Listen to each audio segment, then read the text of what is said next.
Hello friends, నమస్తే, good morning and మళ్ళీ నా ఛానల్కి మీకు స్వాగతం. సో నేను ఇప్పుడు ప్రజెంట్ వైజాగ్లో ఉన్నాను, మా అక్క వాళ్ళ ఇంట్లో.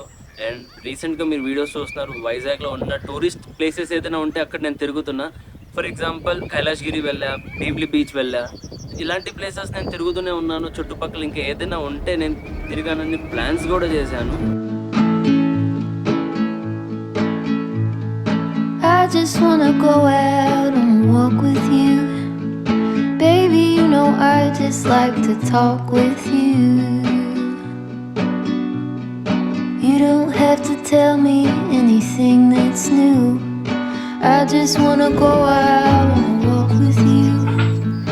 సో మీరు చూసారు కదా, ఇంకా నేను చాలా ప్లేసెస్ తిరగాల్సినవి కూడా ఉన్నాయి.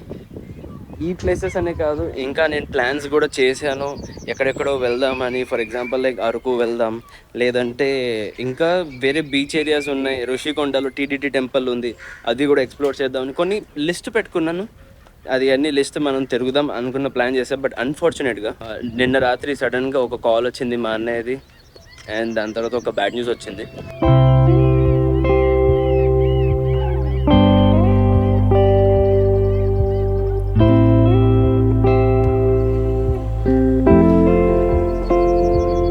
నిన్న రాత్రి నా బ్రదర్ నాకు కాల్ చేసి, హిమాంశు మా నాన్నగారు లేరు అని సడన్గా చెప్పేశాడు.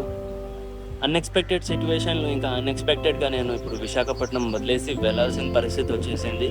అయితే నేను ఇప్పుడు ఇక్కడ నుంచి బయలుదేరుతున్నాను. ఇవాళ మధ్యాహ్నం బయలుదేరుతున్నాను విజయవాడకి. మేబీ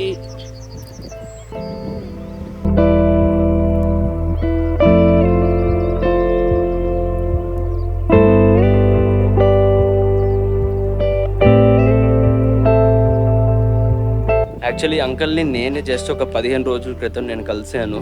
ఆయన కొంచెం ఒంట్లో బాగాలేదు. But it's okay. నేను దీని గురించి ఎక్కువ మాట్లాడను, నేను మాట్లాడాలనుకోవట్లేదు కూడా దీని గురించి.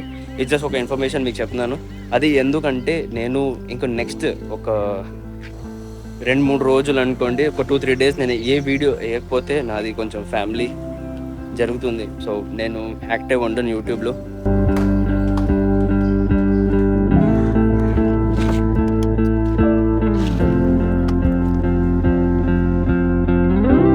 జీవితంలో ఎప్పుడు ఏది ఎలా జరుగుతుంది అసలు మనం ఎక్స్పెక్ట్ చేయలేము. ఎనీవేస్, ఈ టాపిక్ని ఇగ్నోర్ చేద్దాము. అండ్ యాక్చువల్లీగా చెప్పాలంటే ఇప్పుడు విశాఖపట్నంలో ఉన్నాను కదా, ఇక్కడ నుంచి అరకు వెళ్ళాలంటే ఈవీ కార్లో నేను చూశాను. ప్లగ్షేర్ యాప్లో ఛార్జింగ్ స్టేషన్స్ ఉన్నాయా లేవా అంటే ఉన్నాయి. విశాఖపట్నం నుంచి అరకు ఒకవేళ ట్రావెల్ చేయాలంటే అది కూడా ఈవీలో ఛార్జింగ్ స్టేషన్స్ గురించి మాట్లాడుతున్నాను. మీకు దారిలో స్పీడ్ ఛార్జర్స్ అయితే ఏమీ లేవు. మీరు పైన అదే కొండపైన ఎక్కుతున్నారు కదా, ఆ సమయంలో మీకు 3 ఛార్జింగ్ స్టేషన్సే ఉన్నాయి. దాంట్లో ఒకటి పనిచేయదు, ఇంకా 2 ఉన్నాయి. ఆ 2 అయితే పనిచేస్తున్నాయి. బట్ దాంట్లో ఏంటంటే మీకు ఓన్లీ 7 kW ఛార్జర్స్ ఉన్నాయి. సో చాలా స్లో ఛార్జింగ్ అవుతుంది. టియాగో ఈవీ వెహికల్ అయితే ఓకే, నో ప్రాబ్లం. టియాగోలో అయితే మీకు ఏం టెన్షన్ ఉండదు. దాంట్లో అంటే యూజువల్లీ మనకి కంపెనీ ఇచ్చే ఛార్జర్స్ 10 hours పడుతుంది ఫుల్ ఛార్జింగ్కి. అదే ఆ 7 kW ఛార్జర్స్ యూజ్ చేస్తే అది మీకు I think around 5 to 6 hours full అయిపోతుంది. బట్ నేనేమంటున్నానంటే పెద్ద కార్స్ ఏదైనా ఉంటే కొంచెం కష్టం అవుతుంది, చాలా స్లోగా ఎక్కుతుంది ఛార్జింగ్. సో మీరు కొంచెం అరకు వెళ్ళాలంటే ప్లాన్ చేస్తే పెద్ద వెహికల్స్ ఏదైనా ఉంటే ఎక్కువ రేంజ్, ఐ మీన్ లైక్ పెద్ద బ్యాటరీతో, మీకైతే ఏ టెన్షన్ ఉండదు. ఎంత మెడకే ముక్కలు అయితే ఎంత చూస్తాం.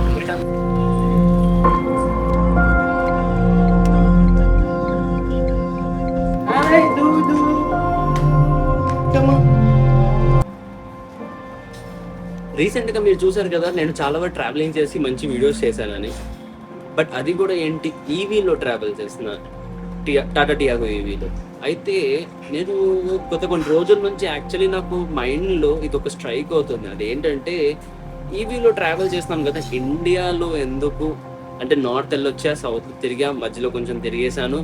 బట్ ఇండియా బయట వెళ్తే ఎలా ఉంటుంది ఈవీ తీసుకొని? అసలు ఎవరైనా ఉన్నారా ఈవీ వేసుకొని అవుట్ ఆఫ్ ఇండియా ఎవరైనా ట్రావెల్ చేశారా అనేది నాకు డౌట్. ఎవరు చేయలేకపోతే నేను ఫస్ట్ పర్సన్ అవుతాను ట్రావెల్ చేయడానికి. అయితే నాకు కూడా ఏంటంటే థైలాండ్ వైపు వెళ్దామని కోరిక ఉంది. బట్ నేను యాక్చువల్లీ చూసాను, చెక్ చేశాను ఛార్జింగ్ స్టేషన్స్ ఉన్నాయా లేవా అని ఒకసారి చెక్ చేశాను.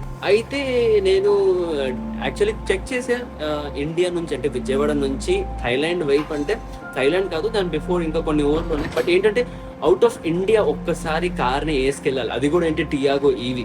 నార్మల్గా పెద్ద పెద్ద ఈవీ కార్స్ ఉన్నాయి పెద్ద రేంజ్తో, అది తీసుకెళ్ళొచ్చు. బట్ టియాగో ఈవీ ఇంత చిన్న రేంజ్ కార్ తీసుకెళ్తే ఎలా ఉంటుంది అనేది నేను ఆలోచిస్తున్నా. అదొక పెద్ద మిషన్లా అయిపోతుంది. అయితే నేను ఏమనుకున్నానంటే ఒక్కసారి తీసుకెళ్ళాలి. బట్ నేను చెక్ చేసిన ఛార్జింగ్ స్టేషన్స్ వెళ్దామని. బంగ్లాదేశ్ ఒకటి ఉంది, ఆ బంగ్లాదేశ్ దగ్గర అయితే అసలు ఒక్క ఛార్జింగ్ స్టేషన్ కూడా లేదు. యాక్చువల్లీ ఒక్కటి కనిపించింది, కానీ దాంట్లో కూడా అది పనిచేయట్లేదని చూపించింది. సో కొంచెం పైనుంచి ఐ థింక్ భూటాన్ అలా ఆ పైనుంచి మొత్తం వెళ్ళాలి. సో నేనేమనుకున్నాను, ఓకే ఒక్కసారి ట్రావెల్ చేయాలి, నాకు మైండ్లో అదొక థాట్ వచ్చింది.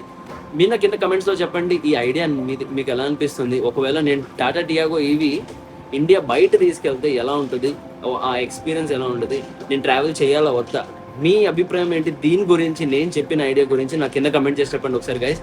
ఏదైనా ఉంటే నాకు కొంచెం ఐడియా వస్తుంది. అండ్ ఈవీ యూజర్స్ ఎవరైనా నా వీడియో చూస్తున్నారంటే మీరు నాకు కొంచెం హెల్ప్ చేయొచ్చు ఈ విషయంలో. ట్రావెల్ చేయాలా చేయకూడదా ఏంటనేది నాకు కొంచెం ఐడియా వస్తుంది. ఎనీవేస్ గైస్, సో అది మొత్తం. అండ్ ఇప్పుడు టైం కూడా చెప్పాలంటే మధ్యాహ్నంకి 12 అయిపోయింది. అండ్ నేను 2 o'clock కల్లా నేను ఇక్కడ నుంచి బయలుదేరాలి. ఎందుకంటే నా ప్లాన్స్ అంటే నేను మొత్తం ప్లాన్ అలా సెట్ చేసుకున్నాను, టైమింగ్గా నేను పర్ఫెక్ట్గా అంతా ఆలోచించి మరి ప్లాన్ చేసుకున్నాను. ప్లాన్ అంటే ట్రిప్కే కాదు, మీకు తెలుసు కదా ఏంటనేది. సో అందుకనే నేను నా బ్లాగ్ ఇక్కడితో ఎండ్ చేస్తాను. సో నేను మళ్ళీ వైజాగ్ వస్తాను డెఫినెట్గా. నేను ప్లేసెస్ అన్ని ఎక్స్ప్లోర్ చేస్తాను. ఇది ఒక రిమైండర్లా ఉంది. లైఫ్ నిజంగానే చాలా unpredictable. So thank you everyone guys, నా జర్నీలో ఒక పార్ట్గా మీరు ఉండడానికి.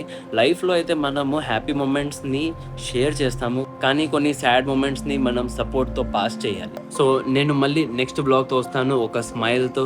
మీరు జాగ్రత్తగా ఉండండి, సేఫ్గా ఉండండి. మీ లైఫ్లో మీరు ఒకవేళ ట్రావెల్ చేస్తే సేఫ్గా ట్రావెల్ చేయండి, హ్యాపీగా ఉండండి. అండ్ గైస్ ఇక్కడతో నా బ్లాగ్ ఒకడతాను. As I said please do like, share and subscribe to my channel. Thank you for watching. Take care, love you all. కొత్త రోజు కొత్త వీడియోతో ఇలాగే మళ్ళీ మనం రేపు కలుద్దాం.